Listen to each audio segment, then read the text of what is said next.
హనుమాన్ శ్రీరామదూత హనుమాన్ శ్రీరామదూత హనుమాన్ శ్రీరామదూత హనుమాన్. దశరథ మహారాజు గారు అయోధ్యానగరాన్ని రాజధాని చేసుకుని కుమారులు కలగలేదని అశ్వమేధం చేసి పుత్రకామేష్టి చేస్తే దేవతల యొక్క అనుగ్రహం చేత కలిగినటువంటి నలుగురు కుమారులలో రామలక్ష్మణ భరత శత్రుఘ్నులలో పెద్దవాడైనటువంటి రామచంద్రమూర్తి పరమధర్మాత్ముడు సుగుణాభిరాముడు. అటువంటి రాముడు తండ్రిని సత్యవాక్యమునందు నిలబెట్టడం కోసం భార్య అయిన సీతమ్మతో తమ్ముడు లక్ష్మణస్వామితో కలిసి అరణ్యవాసానికి వచ్చినప్పుడు దండకారణ్యంలో తస్య భార్య వనేనష్ట సీతామపహృత, నువ్వు సీతమ్మ తల్లిని అపహరించావు, వైదేహస్య సుత రాజ్ఞా జనకస్య మహాత్మనః, ఆమె విదేహ వంశానికి చెందినటువంటి జనక మహారాజు గారి యొక్క కుమార్తె, అటువంటి సీతమ్మని.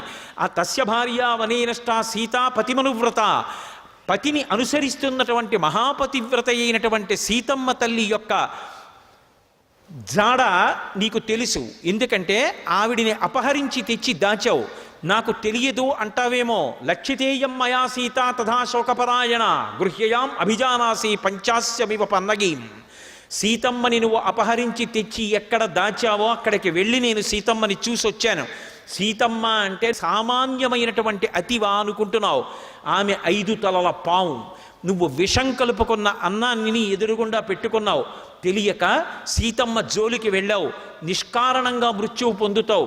నేను పొందననుకుంటున్నావేమో, నిన్ను తోకకి చుట్టి 4 సముద్రాల్లో ముంచినటువంటి వాడు వాలి. ఆ వాలిని ఒక్క బాణంతో కొట్టి చంపినటువంటి వాడు రామచంద్రమూర్తి. ఆ రామచంద్రమూర్తి యొక్క ఇల్లాలు సీతమ్మ. ఆ సీతమ్మ జోలికి వెళ్ళి బ్రతికి బట్టగట్టగలిగినటువంటి వాడు లోకంలో ఎవరైనా ఉంటాడా? నాకు బ్రహ్మగారి వరాలున్నాయి, నన్నెవ్వడు ఏమీ చేయలేడు అనుకుంటున్నావేమో. తృణభూతాహితామన్యే ప్రాణినో మానుషాదయ అని నువ్వు బ్రహ్మగారి దగ్గర వరం అడిగావు. నేను నరవానరుల యొక్క పేరెత్తను, వాళ్ళు నాకు తృణంతో సమానం, అందుకని వాళ్ళ చేతిలో మృత్యు ఉండకూడదన్న వరాన్ని నేను అడగనని తృణప్రాయంగా వాళ్ళ పేర్లు విడిచిపెట్టావు. సుగ్రీవో నహిదేవోయం నాసురో నచరాక్షస నదానవో నగంధర్వో నయక్షో నచపన్నగ. సుగ్రీవుడు రాక్షసుడు కాడు, దేవత కాడు, గంధర్వుడు కాడు, కిన్నెరుడు కాడు, కింపురుషుడు కాడు.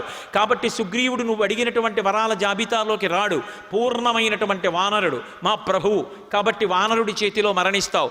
రాఘవో మానుషో రాజన్ సుగ్రీవస్య మహాత్మనః. రాముడు పరిపూర్ణమైనటువంటి మనుష్యుడు. 12 నెలలు కౌసల్య గర్భవాసం చేసి పైకొచ్చాడు. తతశ్చ ద్వాదశే మాసే చైత్రే నామమికే తిథౌ నక్షత్రేతి తదైవచ్చే సోచ్య సంస్థేషు పంచషు గ్రహేషు కర్కటే లగ్నే వక్పతాం బిందునా సహ ప్రోద్యమానే జగన్నాథం సర్వలోక నమస్కృతం అంటారు మహర్షి బాలకాండలో. 12 నెలలు కౌసల్య గర్భవాసం చేసి 5 గ్రహములు ఉచ్చస్థితిలో ఉండగా చైత్రమాసంలో నవమి తిథి నాడు మధ్యాహ్నం వేళ ఆవిర్భవించినటువంటి మహానుభావుడు. ధనుర్వేదమంతా తెలుసున్నవాడు, బ్రహ్మాస్త్రం ఎరిగినటువంటి వాడు. అటువంటి రామచంద్రమూర్తి నీ మీదకి యుద్ధానికి వస్తే తట్టుకుని నిలబడగలిగినటువంటి శక్తి రావణా నీకుందా? నిలబడగలవా? పైగా సీతమ్మ ఎవరనుకుంటున్నావు? ఆవిడ 5 తలల పాము, మహాపతివ్రత. ఆవిడని తీసుకొచ్చి బాధ పెట్టినందుకు, ఆవిడ కన్నుల వెంట నీరు కారినందుకు నిష్కారణంగా ప్రాణాలు కోల్పోతావు. తదేవ ఫలమన్వేతి ధర్మస్య ధర్మనాశన ప్రాప్తం ధర్మఫలం తావద్భవతా నత్ర సంశయ. ఇవాళ ఇంత కీర్తిని పొందావు, ఇన్ని భోగాలు అనుభవిస్తున్నావు, ఇంత సంతోషంగా ఉన్నావు. దానికి కారణం నువ్వు చేసినటువంటి తపస్సు, నువ్వు చేసినటువంటి పుణ్యం, నువ్వు చేసిన ఆరాధన. వాటన్నిటి వల్ల కాంచలలంకాధిపత్యం పొందావు, ఇంతమంది భార్యలతో రమించావు, ఇంతమంది పరివారానికి నాయకుడు అయ్యావు, ఇంత రాజ్యాన్ని పరిపాలన చేశావు. కానీ ఇవాళ నువ్వు చేసినటువంటి అధర్మం కూడా ఫలితం ఇవ్వడం ప్రారంభం చేసింది. దానికి గుర్తు నా చేతిలో నీ కుమారుడు అక్షకుమారుడు మరణించాడు. పుత్రశోకంతో మనసులో బాధపడుతున్నావు.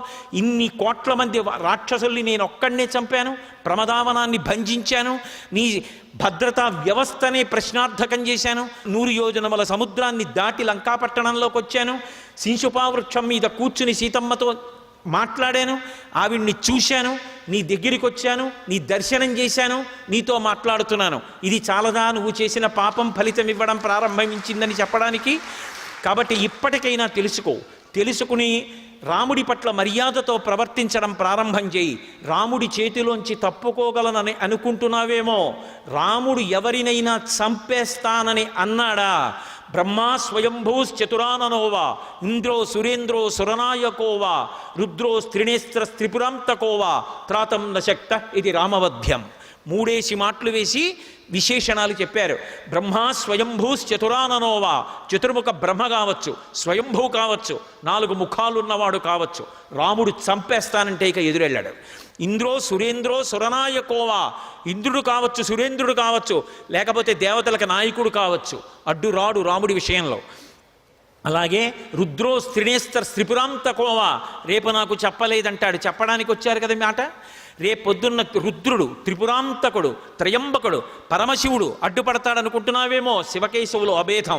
ఆ శివుడే రాముడిగా ఉన్నాడు, రాముడే శివుడిగా ఉన్నాడు. కాబట్టి శివుడు అడ్డుపడడు. త్రాతున్న శక్త ఇది రామవధ్యం. రాముడు చంపుతానన్న వాణ్ణి రక్షించడం ఈ లోకంలో ఎవరికీ సాధ్యం కాదని తెలుసుకో. సర్వం శ్రీ ఉమామహేశ్వర పరబ్రహ్మార్పణమస్తు. స్వస్తి.